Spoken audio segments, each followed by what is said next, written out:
नमस्कार, स्वागत है आपका इंडिया न्यूज 28 में। आइए बात करते हैं उत्तर प्रदेश की कुछ खास खबरों की। कानपुर नगर युवक की गला काटकर नृशंस हत्या। कानपुर में एक के बाद एक हत्या का सिलसिला लगातार जारी है, जहां रविवार रात करीब 2 बजे एक युवक की गला काटकर नृशंस हत्या कर दी गई। जानकारी मिलते ही police commissioner, DCP, ADCP, ACP सहित आला अधिकारी मौके पर पहुंचे और जांच में जुट गए और घटना में शामिल तीनों हत्यारोपियों को गिरफ्तार कर लिया है। पूरी घटना का खुलासा करते हुए डीसीपी सेंट्रल प्रमोद कुमार ने बताया कि कानपुर के थाना नवाबगंज क्षेत्र के अंतर्गत गंगा बैराज से 1200 मीटर एक फार्म हाउस के बाहर एक युवक, जिसका नाम प्रतीक था, किराए के मकान में रहकर एसएससी की तैयारी कर रहा था, जो कि मूल रूप से कन्नौज का निवासी था। रविवार रात लिफ्ट मांगने के लिए 3 लोग सूरज दिवाकर, अंकुर सैनी और ललित निषाद के संपर्क में आया। ये तीनों ही नशे की हालत में थे और प्रतीक से झगड़ा करने लगे। मामला इतना बढ़ गया कि इन तीनों ने प्रतीक से पहले मारपीट की, फिर हत्या कर दी। आइए जानते हैं प्रमोद कुमार, डीसीपी सेंट्रल ने क्या कहा।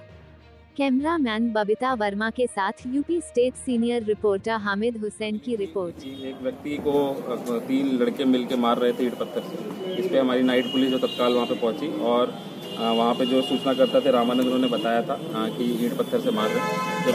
जब हमारी नाइट वाली टीम पहुंची, उन्होंने बड़ी हिम्मत के साथ एक व्यक्ति को तत्काल ही पकड़ लिया, जिसका नाम था सूरज दिवाकर, जो ई रिक्शा चालक था। उसकी मदद से 2 व्यक्तियों को और पकड़ा, अंकुर सैनी और ललित निषाद। इन तीनों ने रात में शराब के नशे में ई रिक्शा में जो मृतक है प्रदीप सिंह, उसके साथ लड़ाई झगड़ा किया और फिर बाद में उसको सुनसान जगह पे लाके उसकी हत्या कर दी थी। कितने लोग पकड़े गए, इसमें कारण? देखिए 3 लोग, जैसा मैंने बताया, सूरज दिवाकर, अंकुल सैनी, ललित निषाद। इसमें सूरज दिवाकर वो ई रिक्शा चालक है, अंकुल सैनी इसका दोस्त है और अंकुल सैनी का दोस्त ललित निषाद है, जो कि यहाँ पे काम करता है, गंगा बैराज पे खाना बनाने का काम करता है। इन तीनों ने ही रात में शराब लगभग 9:30 बजे के आसपास पी और फिर बाद में जो मृतक है उसको अपने ई रिक्शा में बिठाया और काफ़ी देर तक इधर उधर घुमाते रहे, लड़ाई झगड़ा आपस में करते रहे। इसमें एक खास बात ये पता चली कि ललित निषाद का एक व्यक्ति से लड़ाई झगड़ा था, देवा करके, और उसी की रंजिशन में जब इसको पता चला कि ये दोस्त है इसका, तो इन तीनों ने मिलकर उसकी हत्या कर दी। सर, दुश्मन के दोस्त के रूप में उसकी हत्या कर दी। जी बिल्कुल। जिस तरह हत्या हुई थी, पुलिस के लिए क्या प्रभाव? देखिए, चूंकि हमारी पुलिस ने बहुत जल्दी इस घटना को लगभग मैं कहूँगा 6 घंटे के अंदर ही अनावरण कर दिया। जैसे हमने हिरासत मिला पूछताछ की तो इन्होंने एक चीज़ पूरी बताई। ललित निषाद थोड़ा शातिर किस्म का था, इसने अपने कपड़े जो खून से सने हुए थे उसको फेंक भी दिया था, बट पुलिस ने उसको ही बरामद कर लिया है और सभी का हमने बेंजाडिन टेस्ट किया, उसमें पॉजिटिव भी आए हैं सारे लोग और अभी जो पोस्टमार्टम की कार्रवाई वो चल रही है। बाकी हमने मुकदमा पंजीकृत कर लिया है, उनको जेल भेजा। आरोपियों में कोई पहचान?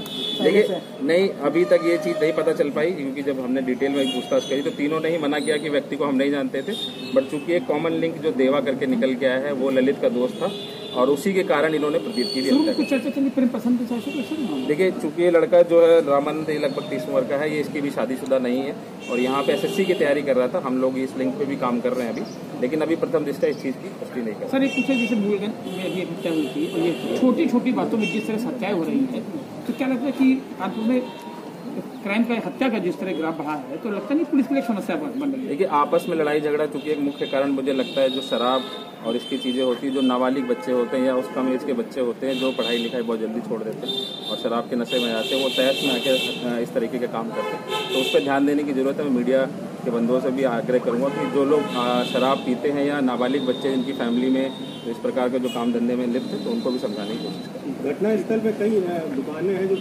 मैगी पॉइंट के नाम चलती है, 60-70, वहाँ पे रात में क्या काफी भीड़ लगती है? देखिए, जो घटना मैंने बताया, चूंकि 2:30 से 3 बजे के आसपास की, तो उस समय दुकानें सारी लगभग बंद ही होती हैं, तो दुकानें काफ़ी सारी खुली हुई हैं। वो जिनकी आपस में आसपास खेत है वो लोग अपनी दुकानें चलाते हैं, बट उस समय पे दुकानें सारी बंद। ये जा कहाँ रही थी रिक्शा से तीनों पे? जैसा मैंने बताया, इस व्यक्ति को पकड़ के बिठा के। ये तीनों कहाँ जा रहे थे? इसने रिक्शा रोका, आपने दिखाया? हाँ, ये 3 लोग आपस में जिन्होंने प्लान किया था कि शराब पियेंगे, शराब पीने के बाद घूमने का प्लान था, तो ये आपस में घूम रहे थे, तभी ये प्रदीप इसको मिला और इसको बताया कि हमें वहाँ छोड़ देना, फिर उसके बाद लड़ाई झगड़ा स्टार्ट हो गया।